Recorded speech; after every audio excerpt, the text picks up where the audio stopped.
والسلام على سيدنا محمد وعلى آله وصحبه أجمعين أما بعد فقد قال الله تعالى في القرآن الكريم أعوذ بالله من الشيطان الرجيم بسم الله الرحمن الرحيم في قلوبهم مرض فزادهم الله مرضا ولهم عذاب أليم بما كانوا يكذبون صدق الله العظيم.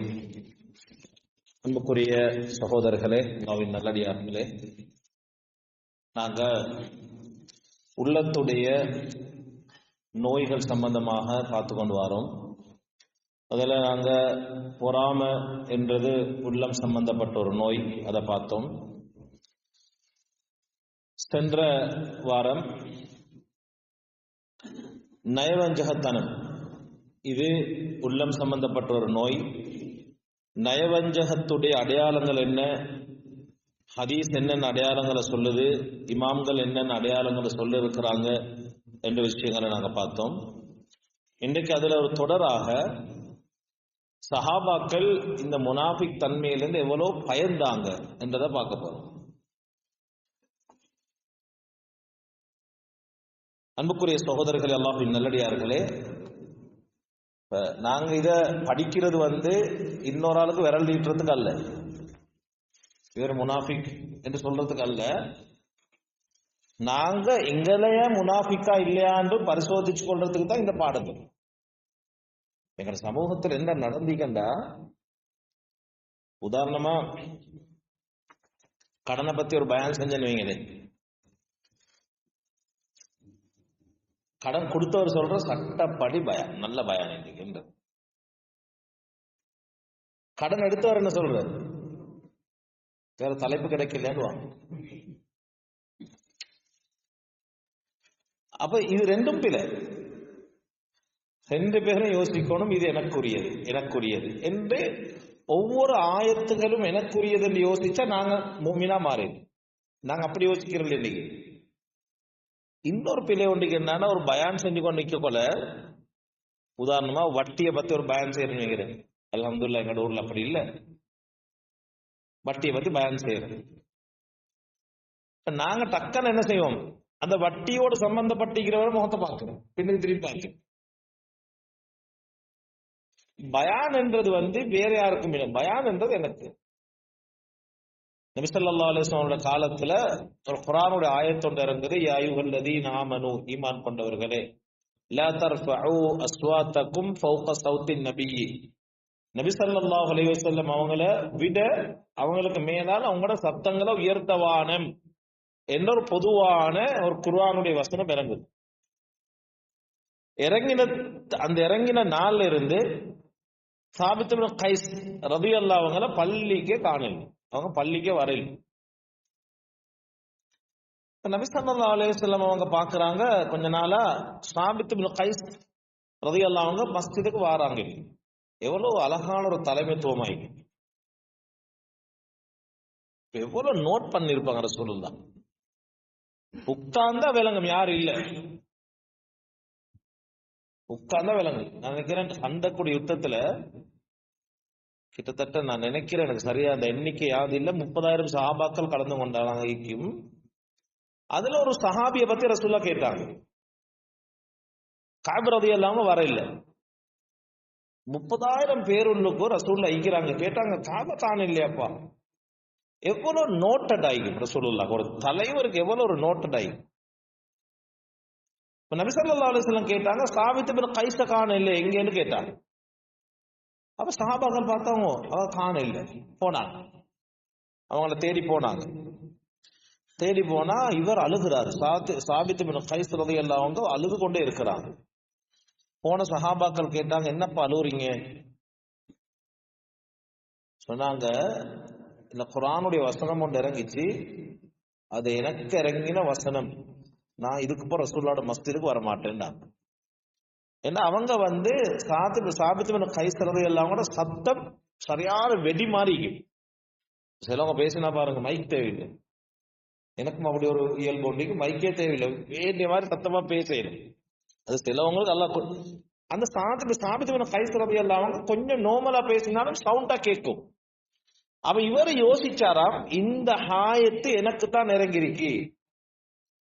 இப்ப இந்த சபைக்கு நான் போனா நான் ஒரு பாவியா வைத்துருவேன், குர்ஆனுக்கு மாற்றம் செஞ்சனா வைத்துருவேன், நான் வரமாட்டேன். நபி ஸல்லல்லாஹு அலைஹி வஸல்லம் சொன்னாங்களாம், யா ரசூலல்லாஹ், சாபித் பின் கைஸ் இந்த குர்ஆனுடைய வசனத்தை வச்சு இப்படி சொல்றாரு. ரசூலுல்லாஹ் அழைச்சாங்களாம், சொன்னாங்களாம் சாபித் அவங்கள பார்த்து, இது உங்களுக்கு இறங்கில்லப்பா, இது பொதுவா இறங்கின ஒரு ஆயத்தைன்னாங்க. என்ன சொல்ல வந்தேன்டா, அவர் யோசிச்சாரு, இந்த ஆயத்து எனக்குரியதுன்னு யோசிச்சாரு. அப்ப சொல்லப்படக்கூடிய பயானும் சரி, எந்த உபதேசமும் சரி, இது யாருக்குரியதும் அல்ல. இப்ப நான் பேசுறேன், நான் நினைக்கணும் என்ன தெரியுமா, இந்த பயான் எனக்குரியது, யாருக்கு எனக்குரியது, நான் எனக்கு செய்றேன்.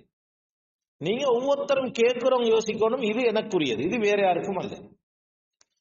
அந்த அடிப்படையில அப்ப இந்த முனாஃபிக்குடைய அடையாளங்களை நாங்க படிச்சது இதெல்லாம் யாரையும் அடையாளம் காண்றதுக்கு அல்ல, இது இதை நாங்க எங்களை விளங்கி கொள்றதுக்கு தான் இந்த பாடங்கள் நடத்தப்படுது. சஹாபாக்களுடைய காலத்துல பெரும்பாலான சஹாபாக்கள் இந்த நிஃபாக் தன்மையிலிருந்து பயந்தாங்களாம், முனாஃபிக் தன்மையிலிருந்து பயந்தாங்களாம். நான் நினைக்கிறேன் புதிய கிளாஸுக்கு வரவங்களுக்கு கொஞ்சம் இது சங்கடத்தை ஏற்படுத்தும். நிஃபாக்குடைய வகைகளும் நான் ஆரம்பத்துல சொன்னேன். நிஃபாக் 2 வகை இருக்குது, அது எந்த வகை நரகத்துக்கு கொண்டு போய் சேர்க்கும், அதெல்லாம் படிச்சோம். அப்ப எல்லா சஹாபாக்களும், பெரும்பாலான எல்லா சஹாபாக்களும் இந்த நிஃபாக் தன்மை எனக்கிட்ட இருக்குமா என்று பயந்தாங்களாம்.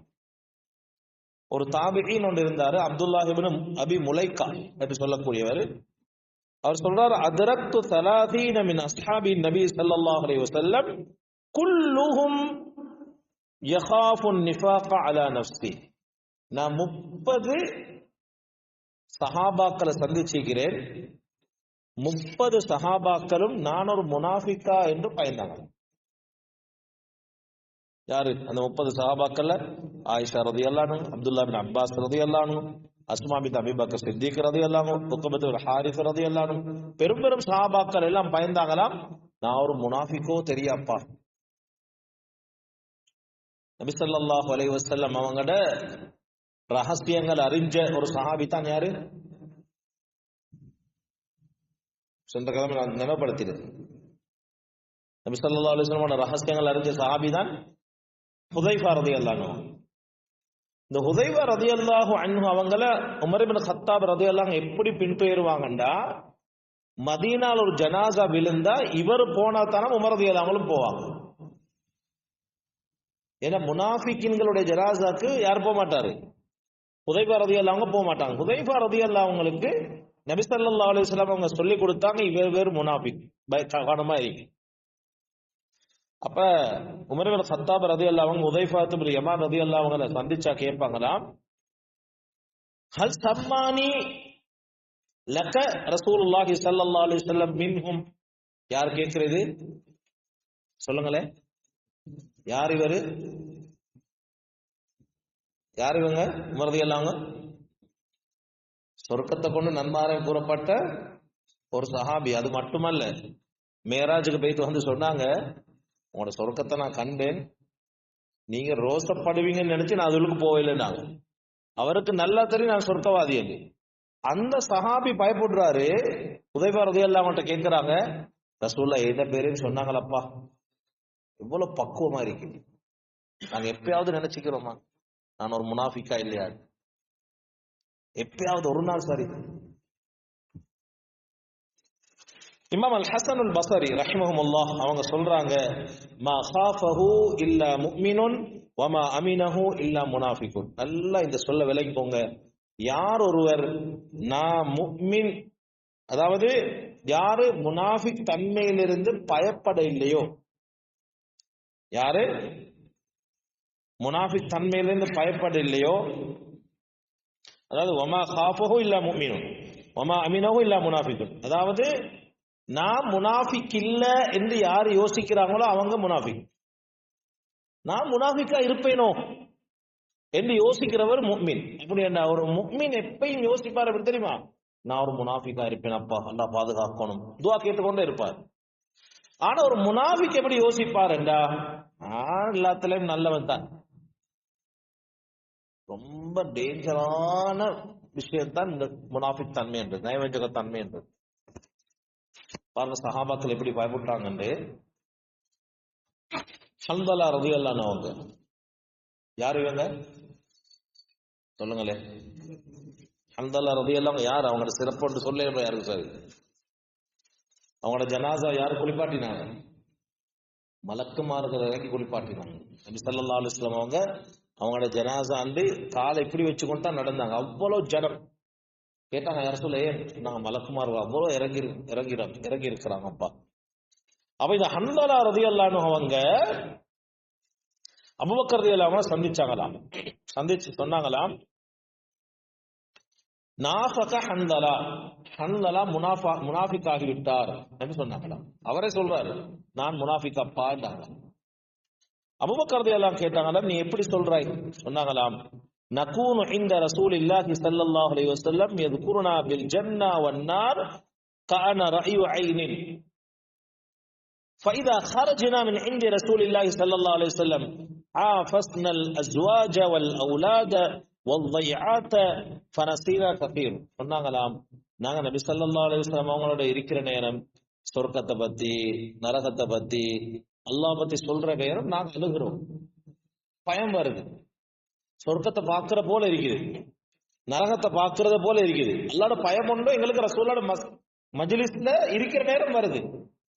ஆனா நாங்க வெளியாகிட்டோம் என்றா, ரசூலுல்லாஹ்வுடைய மஸ்ஜிதில் இருந்து வெளியாகிட்டோம் என்றா, நாங்க பொம்பளையோட பிள்ளைகளோட ஈக்கிற நேரம் அது ஒன்றுமே எங்களுக்கு நினைவு வருது. இது எங்கட பார்வையில முனாஃபிகா? சும்மா நாங்க யோசிங்க, நாங்க அதை கணக்கெடுக்கிறதே. பயான்ல இருக்க கூட பயம் வருது, வீட்டுக்கு போனா பயம் இல்லாம போகுது, அதை பத்தி நினைவு வருது இல்லை. இப்ப அபூபக்கர் ரலியல்லாஹு அவங்களுக்கும் ஒரு சங்கடம் ஆயிச்சாம். அட எனக்கும் அப்படித்தானேப்பா, ரசூலுல்லாஹ்வோட ஈக்கிற நேரம் பயம் வருது, தக்குவா வருது, தக்குவா கூடுது, வெளியே போன ஒன்றும் இல்லையே. போனாங்களா நபி ஸல்லல்லாஹு அலைஹி வஸல்லம் அவங்கள்ட்ட சொன்னாங்களாம், யா ரசூலல்லாஹ் எனக்கு இப்படி ஒரு நினைவு வருது, என்ன செய்யறது? சொன்னாங்களாம், வல்லதி நஃப்ஸி பியதிஹி லவ் ததுமூன அலா மா தகூன இன்தி வ ஃபி ذிக்ரி லஸாஃபத்குமுல் மலாயிகத்து அலா ஃபுரூஷிக்கும் வ ஃபீ துருகிக்கும். சொன்னாங்களாம், அல்லாஹ் என் உயிர் யாருடைய கைவசம் இருக்கிறதோ அத்தகைய ஒரு மீது சத்தியமாக என்னையோடு இருக்கிற நேரம், என்னுடைய திக்ருகள் குர்ஆனுடைய விஷயங்கள் சொல்ற நேரம், ஹதீஸுடைய விஷயம் சொல்ற நேரம் நீங்க அழுவுறீங்க. அப்படி அழுதுட்டீங்கன்னா மலக்குமார்கள் உங்களோட முசாபஹா செய்யறாங்க, மலக்குமார்கள் உங்களோட பாதையில செல்றாங்க. ஆனா நீங்க ஹன்தலா, இப்ப நீங்க சொல்ற விஷயம் தானே, இது முனாஃபிக்குடைய அடையாளம் அல்ல, இது ஒரு முஸ்லிமா இருந்தா இப்படி வந்து போதான் செய்யும், அது அப்படி அடையாளம் இல்லை. இப்பதானே அவங்களுக்கு என்ன ஒரு திருப்தி கண்டாங்க. எவ்வளவு ஒரு முக்கியமான விஷயம் முனாஃபிக் என்ற தன்மை என்றது, ஆக பயங்கரமான ஒரு விஷயம். நாங்க அல்லாஹ் கிட்ட துஆ கேட்டு கொண்டே இருக்கிறோம். உமர் இப்னு கத்தாப் ரலியல்லாஹு அன்ஹு அவங்களோட துஆக்கள்ல ஆக கூடுதலா கேட்பாங்களாம், அல்லாஹும்ம ஜஅல் அமலி குல்லுஹு சாலிஹா, யா அல்லாஹ் இந்த எல்லா அமலையும் நல்லதாக சாலிஹானதாக ஆக்கிடுவாயாக. வஜஅல்ஹு லிவஜ்ஹிக ஹாலிஸன், உனக்காக வேண்டியே செய்யக்கூடிய ஒரு அமலாக ஆக்கிடுவாயாக. யார பொருத்தத்துக்கும் இல்லை, அல்லாஹ்வோட பொருத்தத்துக்காக வேண்டி. அதுக்கு பிறகு கேட்பாங்களாம், வலா தஜஅல் லிஅஹதின் ஃபீஹி ஷைஅன், நான் செய்யற எந்த ஒரு அமலையும் வேறொருவருக்கும் செய்யக்கூடியதா ஆக்கிறாங்க. வேறொரு ஆளுக்கு செஞ்சா நான் என்ன ஆயிடுவேன்? முனாஃபிக் ஆயிடுவேன். இந்த துஆ பாடமாய்க்கோங்க. சுனன் அபூதாவுதுல ஒரு ஹதீஸ் வருது, நபி ஸல்லல்லாஹு அலைஹி வஸல்லம் இந்த துஆ கற்று தந்தாங்க, அல்லாஹும்ம இன்னி அஊது பிக மினஷ் ஷிகாகி வன் நிஃபாகி வ ஸூஇல் அக்லால். நபி ஸல்லல்லாஹு அலைஹி வஸல்லம் துஆ செய்வாங்களாம், அல்லாஹ்விடத்துல, யா அல்லாஹ் சண்டை பிடிக்கிறதுல இருந்தும், வன் நிஃபாக் முனாஃபிக் தன்மையில் இருந்தும், வசூல் அக்லாக் கெட்ட பண்புகள் இருந்தும் உனக்கிட்ட நான் பாதுகாப்பு தேடுறேன். துஆவை கேளுங்க. அல்லாஹ் இன்னி அஊது பிக மினஷ் ஷிகாகி வன் நிஃபாகி வசூல் அக்லாக். முஸ்லிம்ல ஒரு ஹதீஸ் வருது, நபி ஸல்லல்லாஹு அலைஹி வஸல்லம் அவங்க சொன்னாங்க, தஜிதூன ஷர்ரன் நாஸி ذல் வஜ்ஹைன், நீங்க மக்கள்ல கெட்டவர்களாக ரெண்டு முகம் உள்ளவர்களை நீங்க பெற்றுக்கொள்வீங்க. மக்கள்ல கெட்டவங்க யாரு தெரியுமா? ரெண்டு முகம் உள்ள ஆட்கள். சொன்னாங்களாம், அல்லதி யஅதி ஹாஉலாய் பிவஜ்ஹின் வ ஹாஉலாய் பிவஜ்ஹின், எல்லாரும் இருக்கிற நேரம் ஒரு முகம், ஒத்தரம் இல்லாட்டி இன்னொரு முகம். இவர் ஒரு முனாஃபிக், அல்லாஹ் பாதுகாப்பானா. உதாரணமா இப்ப நான் போய் அப்துல்லா கிட்ட சொல்றேன், நீ நல்ல மனுஷன் அப்பா, நீ நல்ல ஒரு மனுஷன், ஆனா உமர் உன்னைய வெறுக்கிறாரு, நீ சரியில்லாத ஆளுன்னு சொல்றாரு என்று நான் சொல்றேன். உமர் கிட்ட வந்து நான் சொல்றேன், உமர் நீ நல்ல ஒரு ஆள், ஆனா அப்துல்லா உன்னைய பத்தி சொல்றது யாக மோசமான ஆள் என்று. இவர்கிட்ட ஒரு முகம், இவர்கிட்ட ஒரு முகம். சொன்னாங்க ரசூலுல்லாஹி ஸல்லல்லாஹு அலைஹி வஸல்லம் அவங்க, இப்படியாப்பட்ட ரெண்டு முகம் உள்ளவங்க, ரெண்டு நாவு உள்ளவங்க நாளைக்கு மறுமையில நெருப்பிலான ரெண்டு நாவுகள் அவர்களுக்கு கொடுக்கப்படும். முனாஃபிக் தன்மை, நயவஞ்சகத்தன்மை. அல்லாஹ் இந்த பாவத்திற்கு எங்கள் அனைவரையும் பாதுகாப்பானா. சரி, இப்ப நாங்க இந்த முனாஃபிக் தன்மையுடைய விஷயங்கள்ல உலகம் அழியும் வரைக்கும் நிஃபாக் தன்மை இருந்து கொண்டுதான் இருக்கு. ஏதோ ஒரு வகையில, ஏதோ ஒரு முறையில முனாஃபிக் தன்மை இருக்கு. நாங்க டெஸ்ட் பண்ணணும், நான் எதுல முனாஃபிக்கா இருக்கேன். இமாம் அல் ஹஸன் அல் பஸ்ரி ரஹ்மத்துல்லாஹி அவங்கள்ட்ட சொன்னாங்களாம், சிலவங்க வந்து இன்னஹு லா நிஃபாகல் யௌம், இப்ப இந்த முனாஃபிக் தன்மை என்றது இல்லப்பா, எல்லாரும் மக்கள் நல்லா தான் இருக்கிறாங்க சொன்னாங்களாம். லவ் ஹலக்கல் முனாஃபிகூன், முனாஃபிகீன்கள் டோட்டலாகவே அழிஞ்சாலும் ஆதரவு வைக்க வானம், அதுல ஒரு வடு சரி இல்லாம போகாது, இருக்கு. என்ன சரி ஒன்று, கேன்சர் மாதிரி ஒரு நோய் தான் முனாஃபிக் தன்மை. உள்ளுக்கு இருந்த எல்லா அமலையும் அழிச்சு கொண்டே போகும், நல்ல பண்புகள் அழிச்சு கொண்டே போகும். இந்த கேன்சர் நோய் இருக்கிற மாதிரி எல்லாமே அழிச்சு கொண்டு போகும், ஒன்றும் விளங்காதீங்க. அன்புக்குரிய சகோதரர்களே, அல்லாஹ்வின் நல்லடியார்களே, சரி, இப்ப இந்த எங்களுக்கு தெரியும் முனாஃபிக்குடைய அடையாளங்களை நாங்க கண்டுட்டோம் வைங்களே.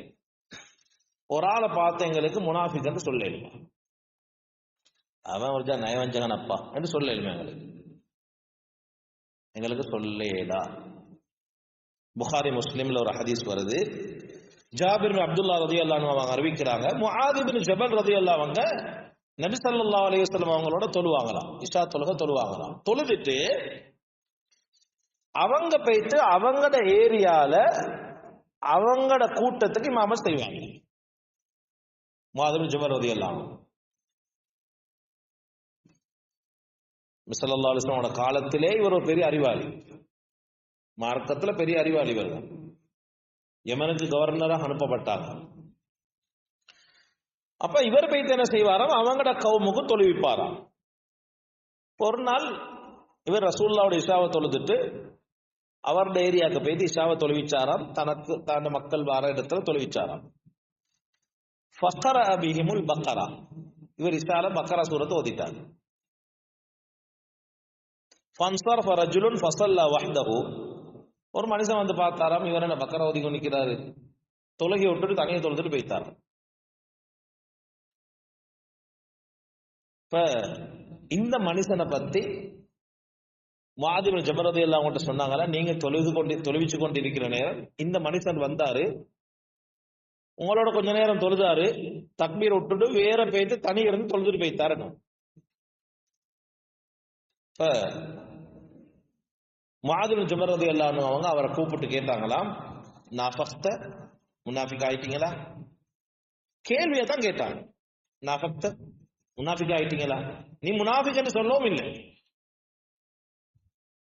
இவர் சொன்னாராம், அல்லாஹ் மீது சத்தியமாக நான் இதை போயிட்டு நபி ஸல்லல்லாஹு அலைஹி வஸல்லம் அவங்கள்ட்ட சொல்லுவேன். இவர் போனாராம், போயிட்டு சொன்னாங்களாம், யா ரசூலல்லாஹ், இப்படி நடந்துச்சு, நான் ஒரு விவசாயி, வந்து பார்த்தேன் இவர் நீட்டி கொண்டிருக்கிறார், சூரத்துல் பக்கரா ஓதி கொண்டிருக்கிறாரு, நான் திரும்பி தொழுதுட்டு நான் போயிட்டேன், இவர் எனக்கு முனாஃபிக் என்றாரு. உடனே முஆத் பின் ஜபல் ரலியல்லாஹு அன்ஹு அவங்களை அழைச்சி நபி ஸல்லல்லாஹு அலைஹி வஸல்லம் கேட்டாங்க, அஃபத்தான் யா முஆத், ஃபித்னாக்கள் உண்டாக்குறீங்களா, சமூகத்துல குழப்பத்தை கொண்டு வாரீங்களா, என்ன நீங்க நடந்து கொள்றீங்க, ஏன் சூரத்துல் பக்கரா ஓதினீங்க, வஸ்தம்ஸு வல்லுஹா சப்பி இஸ்ம ரப்பிகல் அலா போன்ற சூறாக்கள் ஓதேலுமே. அப்படி என்றால் என்ன விளக்கம் என்றா, அந்த சூரத்துல் பக்கரா அவர் மிச்சம் ஓதிட்டாரு. 15 நிமிஷம் இஷா தொழுகைக்கு போறேன்டா அதை பெருசா கணக்கெடுக்க கூடாது, 10-15 நிமிஷம் தொழுவிக்கிறார், அது வேற விஷயம். இவர் கியாமுல் லைல் மாதிரி நீட்டிட்டார் தொழுகையை. சொல்லிட்டு சொன்னாங்களாம், நீங்க குழப்பங்கள் உண்டாக்குவான, நீங்க இமாமத் செய்யற நேரம் தேவையுள்ளவங்க இருப்பாங்க, நோயாளிகள் இருப்பாங்க, அவசரமா வரக்கூடிய இருப்பாங்க, தொழுகை நடுத்தரமாக்கிக்கோங்க என்று புத்திமதி சொன்னாங்களாம். என்ன விளக்கம் என்றாங்க, யார பார்த்தும் எந்த ஒருவரை பார்த்தும் எங்களுக்கு முனாஃபிக் என்று சொல்லவே இல்லை. மிச்சம் கவனமா இருக்கணும். முனாஃபிக்குடைய அடையாளங்களும் எங்கள்கிட்ட வந்துடக்கூடாது. நிஃபாக் என்ற தன்மையிலும் நாங்க என்ன செய்யணும், அல்லாஹ் கிட்ட அடிக்கடி துஆ செஞ்சு கொண்டே இருக்கோம். அல்லாஹும்ம இன்னி அஊது பிக்க மினஷ் ஷிகாகி வன் நிஃபாகி வ ஸூஇல் அக்லாக். நான் இப்ப சொல்ல போற ஹதீஸ் இது சஹீஹான ஹதீஸ் அல்ல, சும்மா நாங்க அது கேட்கிற துஆ. அல்லாஹ் தஹீர் குலூபனா மினன் நிஃபாக். யா அல்லாஹ் நிஃபாக் தன்மையிலிருந்து எங்களோட உள்ளத்தை சுத்தப்படுத்துவாயாக. ஹைர், இன்ஷா அல்லாஹ் இந்த நிஃபாக் தன்மையால என்னென்ன விபரீதங்கள் ஏற்பட போகுது என்றது இன்ஷா அல்லாஹ் அடுத்த கிழமையில பார்ப்போம். ஒரு பொறாம சொல்றதால என்னென்ன விபரீதங்கள் வரும் என்றதை படிச்சீங்க. நிஃபாக் தன்மை இருக்கிறதால என்னென்ன விபரீதங்கள் வரப்போறது என்றதை அடுத்த கிளாஸ்ல இன்ஷா அல்லாஹ் படிப்போம். அல்லாஹு தஆலா நிஃபாக் தன்மையிலிருந்து எங்கள் அனைவரையும் பாதுகாப்பானாக. வாஹிரு தஅவானா அல்ஹம்துலில்லாஹி ரப்பில் ஆலமீன். அஸ்ஸலாமு அலைக்கும் வரஹ்மத்துல்லாஹி வபரகாத்துஹு. அதுல குறிப்பா ஒன்று அதை மறந்துட்டேன் சொல்றதுக்கு, முனாஃபிக் தன்மையில ஒரு முக்கியமான விஷயம் தான் ஒரு மனுஷன் இல்லாத நேரத்தில் அவரை பத்தி பேசுறது. இப்னு உமர் ரலியல்லாஹு காலத்துல ஒரு மனுஷன் ஹஜ்ஜாஜ் பின் யூசுஃபை பத்தி குறை பேசிக்கொண்டு இருந்தாராம். அவரை கூப்பிட்டு கேட்டான், ஹஜ்ஜாஜ் பின் யூசுப் இந்த இடத்துல இருந்தா அவருக்கு கேட்கிற மாதிரி நீ இப்ப பேசுவியான்னு கேட்டாங்க. இல்லைன்னாங்களாம். இல்லைங்களா, ஒரு மனுஷன் இல்லாத இடத்துல அவரை பத்தி பேசுறது அது முனாஃபிக் தன்மை. கேட்டாங்களாம், அவர் இல்லாத இடத்துல நீ பேசுறாய், அவரு கிட்ட இருந்தா அவருக்கு விளங்குற மாதிரி நீ பேசுவியா? இல்லைன்னாங்களாம். சொன்னாங்களாம், குன்னா நஉது ஹாதா நிஃபாகன் அலா அஹ்தி ரசூலுல்லாஹி ஸல்லல்லாஹு அலைஹி வஸல்லம். இதத்தான் நாங்க ரசூலுல்லாஹ்வோட காலத்துல முனாஃபிக்னு சொல்லி கொண்டிருந்தோம் என்றாங்க. இன்னொரு ஆளை பத்தி பேசுறது அவர் இல்லாத இடத்துல நாங்க அதை பேசினா சொன்னாங்களா இப்னு உமர் ரலியல்லாஹு அன்ஹு, இதத்தான் நாங்க ரசூலுல்லாஹ்வோட காலத்துல முனாஃபிக் என்று பேசிக் கொண்டிருந்தோம். அந்த பாவத்திலிருந்தும் அல்லாஹ் தஆலா அனைவரையும் பாதுகாப்பானாக. வாஹிரு தஅவானா அல்ஹம்துலில்லாஹி ரப்பில் ஆலமீன்.